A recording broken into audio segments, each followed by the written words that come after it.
Thank you for joining this webinar, Marketing Your HBCU's Capabilities. This is the fourth webinar in a series of webinars from the Alabama A&M University RISE Foundation. It was developed as part of a cooperative agreement with NASA in an effort to give minority-serving institutions a competitive advantage in federal contracting opportunities. Before we begin, we have a message from Mr. Clarence Bostic, who will explain the purpose of this webinar series.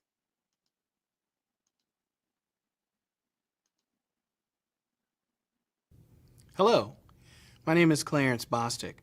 I'm the MURIP Education Specialist and Music Activity Manager at NASA's Langley Research Center.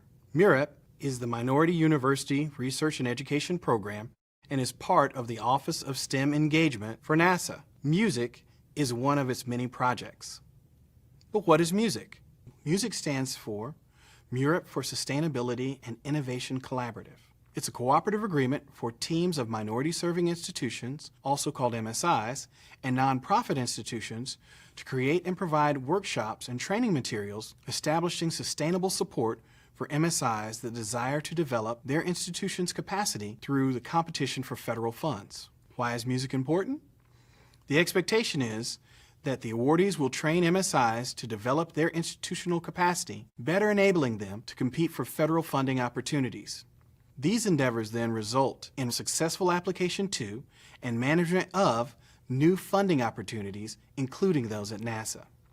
The agreement extends MSI's capabilities by leveraging the MSI's research with NASA research to develop small business innovation research and small business technology transfer projects. Together, these partnerships develop and demonstrate innovative technologies that fulfill NASA's needs and have significant potential for successful commercialization. The music agreement also increases the preparation of science, technology, engineering, and mathematics faculty with opportunities to participate with NASA researchers and agency missions through grants and contracts. So what does music mean to you? By participating, we want you to apply for more NASA contracts, SBIR and STTR projects, as well as other federal funds. MSIs are given additional strategies to manage their federal funding opportunities. So what do you need to do now? Take full advantage of this opportunity. Learn about NASA's resources. Participate in the process. Collaborate with other participants. Prepare your institution's capability statement. And finally, sign up for the NASA Office of Small Business Programs vendor database. Ultimately, the goal of any proposed activity or combination of activities should enable faculty and associated staff of sponsored research programs to learn to compete for and effectively manage contracts primarily, as well as grants or other federal funding sources. Thank you.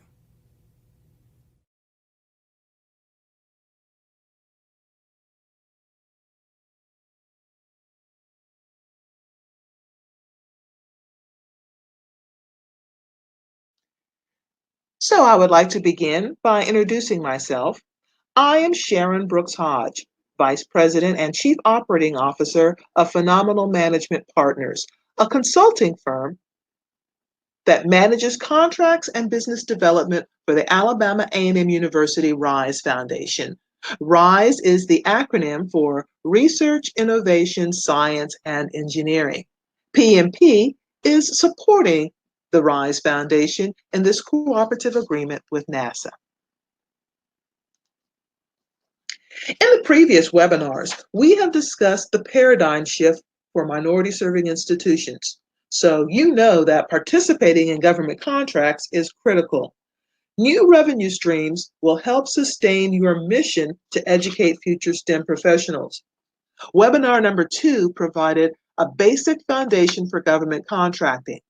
Webinar 3 guided you through the government procurement process and acquisition forecast. Now I'm going to share with you some industry-proven best practices for effectively marketing your institution's capabilities in order to compete for those contracting opportunities. Here are the topics that will be discussed in this webinar. What is a capability statement? Understanding the importance of a capability statement contents, capability statement format. Create a capabilities briefing. create a marketing package, update your website, use content marketing, maximize your media effort and resources. A capability statement is an important element in marketing and promoting your HBCU or minority serving institution to NASA and other government agencies. To be competitive in government contracting, you must know how to condense the information that is most important to a particular decision maker, state it in a clear, concise manner, and reinforce its importance to the prospect. A capability statement is a tool that will help you do just that because it is a snapshot of your university's research and development or other technical abilities. It serves as a resume for your contracting effort. Capability statements are used to compare you with other vendors. Many government agencies require that a capability statement be submitted with bids.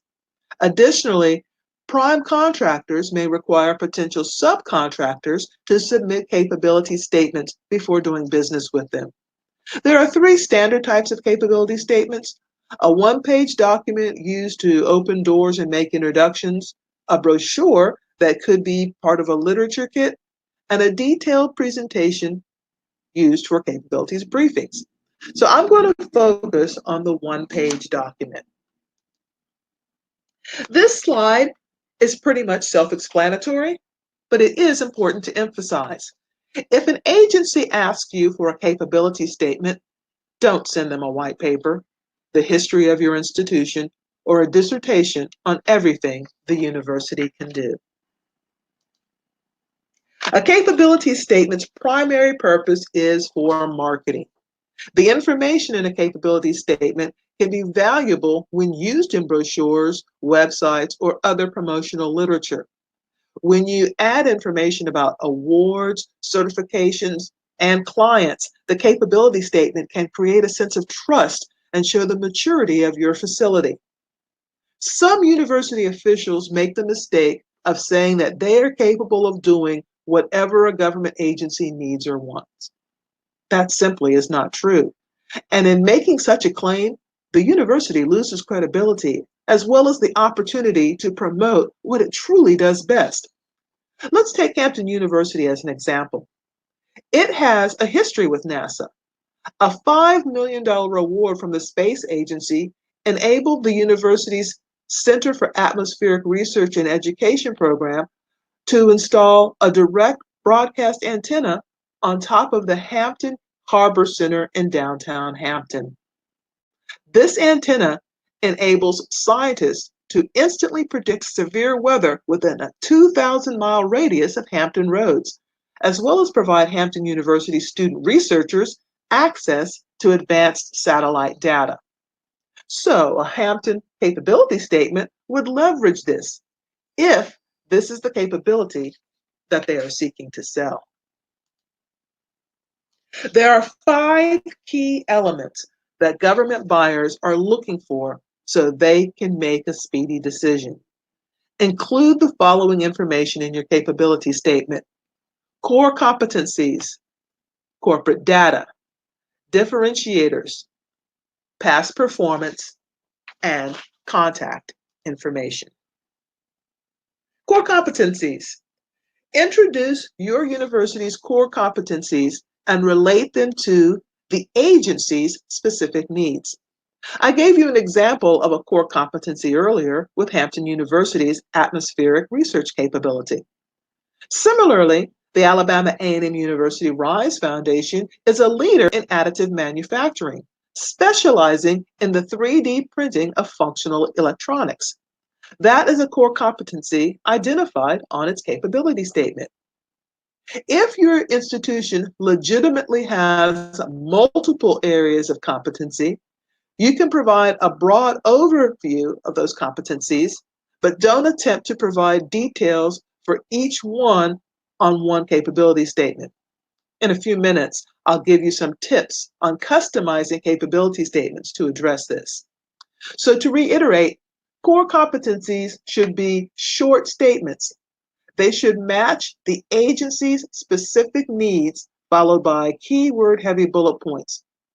This is not everything a university is able to do, but the core expertise specifically related to the agency that this capability statement is written for that agency's mission and that agency's identified opportunities. When developing your core competencies, be sure to promote your value proposition. Having a clear understanding of your value proposition and the nature of your effort as a business is essential to being competitive in the market. Having a clear understanding of your value proposition is also essential for helping government agencies understand exactly what it is that you can offer them. A value proposition is meant to explain to contract officers and other decision makers what it is that is superior about your products and services and encourage them to do business with you. A value proposition represents the contribution that your university has or can make to the market. Remember, NASA or the government in general is not giving money away. They want to buy something. What do you have to offer that would give them an ROI, return on that financial investment? A value proposition is the reason why NASA or any government agency will choose your university as a partner. Most importantly, a value proposition is what the government agency actually values. So here's the corporate data. You want to list business details such as your facilities. If you are strategically located, say so. Include the relevant NAICE codes and CAGE codes, your DUNS number, any certifications such as SAMs. If you have accreditations such as ABET, let the government know that by including it on your capability statement. Do you have a security clearance? That is important information. So here's a quick story. The Alabama A&M University-RISE Foundation is in its second year on a contract with NASA's Jet Propulsion Laboratory. They got the opportunity simply from the capability statement, which included that the university had a clean room. JPL uses a clean room. So students have been to JPL to be trained, and more will be going back as the university and the agency develop an ongoing relationship for the research that is conducted in a clean room. If that information had been omitted from the capability statement, the initial conversation with JPL might have had a different outcome. Doing business with the government is highly competitive. Contractors have the burden of dealing with this competitive market and rising above other contractors. Unfortunately, many HBCUs who are trying to enter the government contracting market do not have a clear value statement detailing what makes them different from a private company or other colleges and universities. A succinct, clear statement that relates to the specific needs of the agency is what will help the procurement and purchasing staff, the program managers, and end users understand why they should pick your HBCU. It is imperative that you explain how your university is unique, different, and distinct from other academic institutions that may be able to meet the government's needs. Here's where HBCUs can actually work together rather than in competition with each other. The Alabama A&M University-RISE Foundation established an agreement with AAMI, which stands for Advancing Minorities' Interest in Engineering. Through that agreement, the RISE Foundation will seek opportunities that HBCUs with ABET accredited engineering programs can collaborate on through AAMI. So in addition to marketing the capabilities of Alabama A&M, in its capability statement, the RISE Foundation markets the capabilities of all ABET accredited HBCUs. If you and another HBCU can partner to provide complementary services, that may give both of you a competitive advantage. Ask yourself these questions. How is your university best suited for the needs of this agency? What is it about your services that make you stand out from the rest? What is it about your faculty and staff that gives you the competitive advantage? If you cannot answer these questions in your capability statement, it will be impossible for a decision maker to make a clear recommendation for contracting with your institution. Past performance. Here is where you describe similar work you have previously performed for a government agency. Past performance comprises a set of specific contracts that you select to demonstrate how well your team has performed on contracts that are similar in size, scope, and complexity to your current bid. If your school is new to contracting, you may think that you have no past performance and will be considered unqualified when competing for a contract opportunity. When identifying your capabilities, look first at areas where you have received federal grants. In some regards, a grant is somewhat similar to a firm fixed price contract. In a firm fixed price contract, you deliver an item or service for a set price, and that's similar to a grant.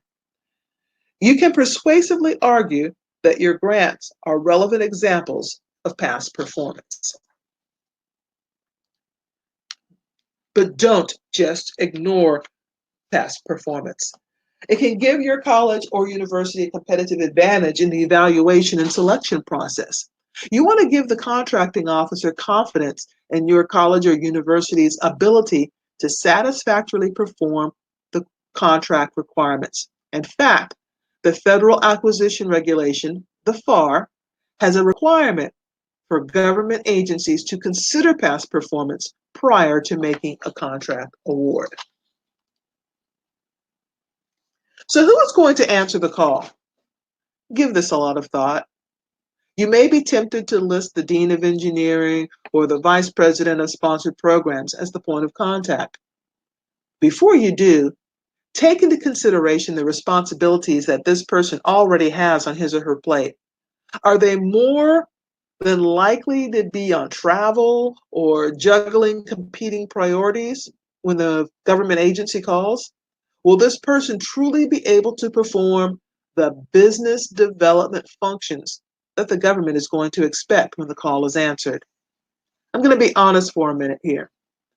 That's part of what makes my company, P&P, valuable to the RISE Foundation. We are not engineers, and we could never do what they do for NASA.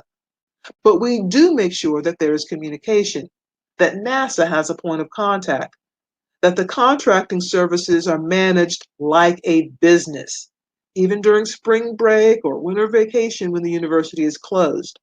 My point is, that's not always the case. There were times when calls didn't get returned in a timely fashion. So don't put someone's name on the capability statement unless they truly are capable of being the point of contact. On the capability statement, show the contact information, including a website and a specific person's name, email, and phone number. Now, I am going to give a shameless plug for my company, P&P. If your HBCU doesn't have the bandwidth to handle the business development functions of contracting with the government, talk to me. We can be the liaison to allow you to do what you do best, and we'll handle the rest. So I've talked about the content. Now let's go over what a capability statement should look like. A capability statement should be very brief, only 1 or 2 pages, and to the point, no long paragraphs. I have a couple of samples here. This is the one-page version that the Alabama A&M University RISE Foundation, along with their brochure format. The brochure is more generic, and it does not include past performance because it is often distributed in a full literature kit, which contains more details of specific projects and applications, or during meetings when capabilities PowerPoint briefing is presented, and that contains the past performance details. I also have some samples here from a company that puts its capability statement on a laminated card, which is a good format for being able to distribute at conferences. Whatever format you decide to use, it is important that the document be visually interesting and have similar graphic elements to your university's logo and brand. Remember, this is marketing. I recommend that you create the capability statement in Word or Publisher, save it as a PDF, and distribute it as a PDF, not in the program format, because many federal agencies block Word or other document formats because they may harbor viruses, and the PDF file is much safer. It's usually smaller and it stays visually consistent when it's emailed. When you save the document, include your school's name in the file name.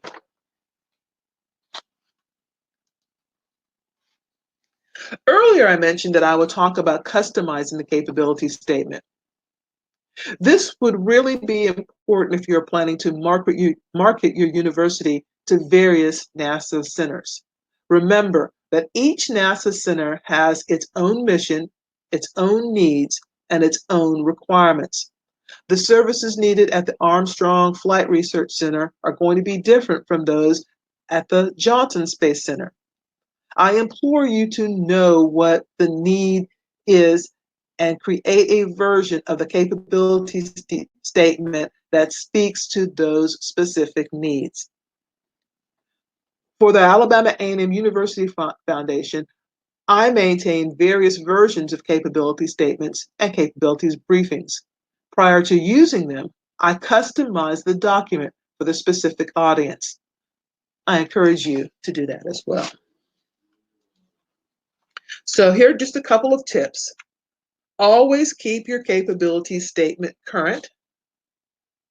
As I said before, be brief, but highlight your value proposition. So what is a capabilities briefing?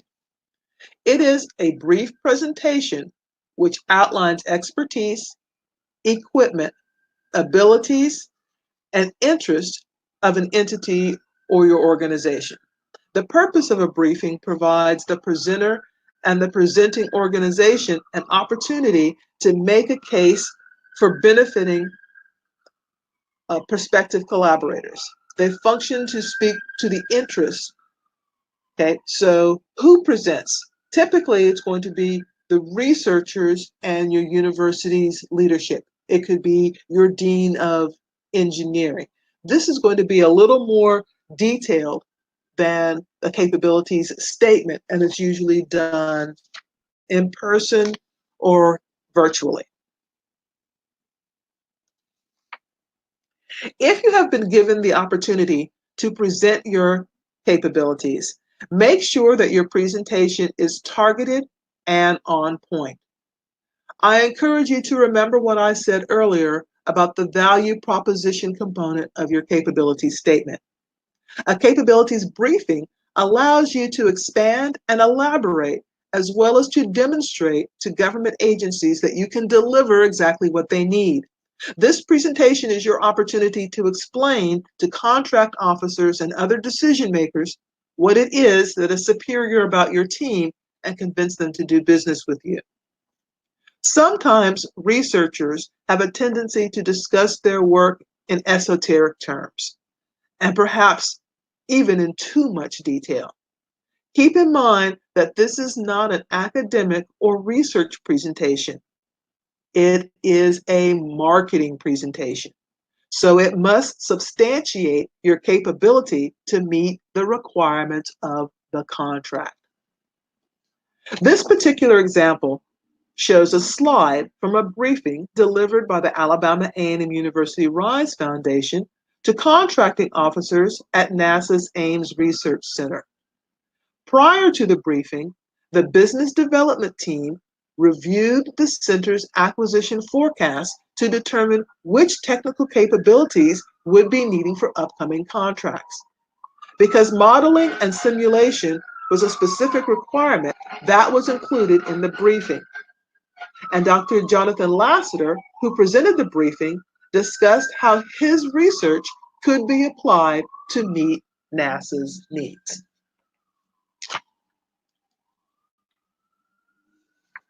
Do you have a marketing package? Collateral materials, case studies, white papers? Although you can't put all of that in your capability statement, you will be able to use all of that in marketing to the government. Be creative and proactive. If you have shared your capability statement with a government agency and they are interested in more information, what are you prepared to give them? You should anticipate that request and be prepared to provide documentation that you can do what you say you can do. That means taking pictures of students and faculty performing the task you are trying to market for a contract. Good quality photos that can be used in brochures, one-page handouts, and other collateral materials. Document your activity on a previous contract or a related grant through a case study.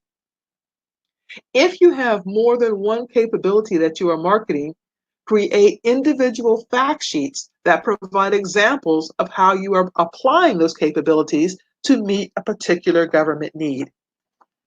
In short, create a literature package that shows all that you have done. You can include white papers and publications to support your expertise. I know that most universities have web policies and that you have little control over the content on the university's web presence. But your institutional leadership will need to consider how important contracting is to your financial strategy. If you are serious about generating contracting revenue, include it in your web profile. You can include it on your research page or include a link to an external site or a page that is devoted to your contracting projects. It's all about perception. It's marketing. Do you want to give the impression that your team is highly competent, that your leadership has entered into contracting intentionally, and that your institution is contract ready? Do you? What are you doing to give that impression? Content marketing is a strategic marketing approach focused on creating and distributing valuable, relevant, and consistent content to attract a certain defined audience and ultimately to influence decision makers. Do you have an annual research publication? The articles in that publication or content is something that you can share through blogs and podcasts. Your research team can have their own blog, vlog, or podcast, or they can be guests on other blogs and podcasts. When you reach a milestone on a research project or contract, it could be a topic on a social media post, such as LinkedIn. Government contractors are very active on LinkedIn. University faculty are most familiar with publishing their research in academic journals. It's not likely that a government contracting officer will see that. Put your success stories in places where they will know what you are doing and with and for the government. Let me say that again. Put your success stories in places where contracting officers will know what you are doing with and for the government. So you also want to maximize your existing media efforts. Earned media is when you do something that is newsworthy and a newspaper, magazine, or TV station publishes a story about your accomplishments. You earned that exposure. Make sure to issue a press release when you win a contract, join a team with a prime contractor, or achieve a significant milestone.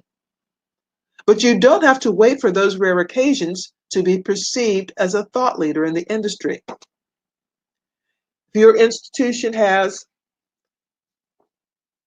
a website, if your institution has a blog or other social media channels, use those to maximize your exposure.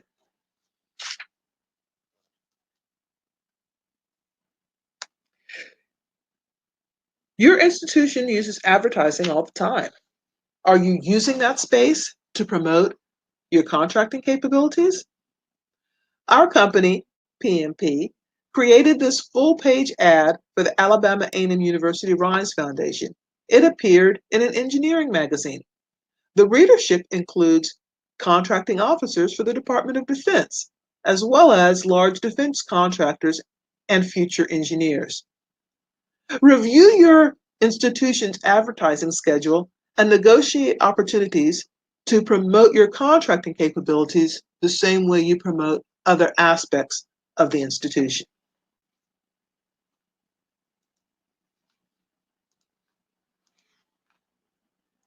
Use blogs, email, and social channels to discuss your research and contracts.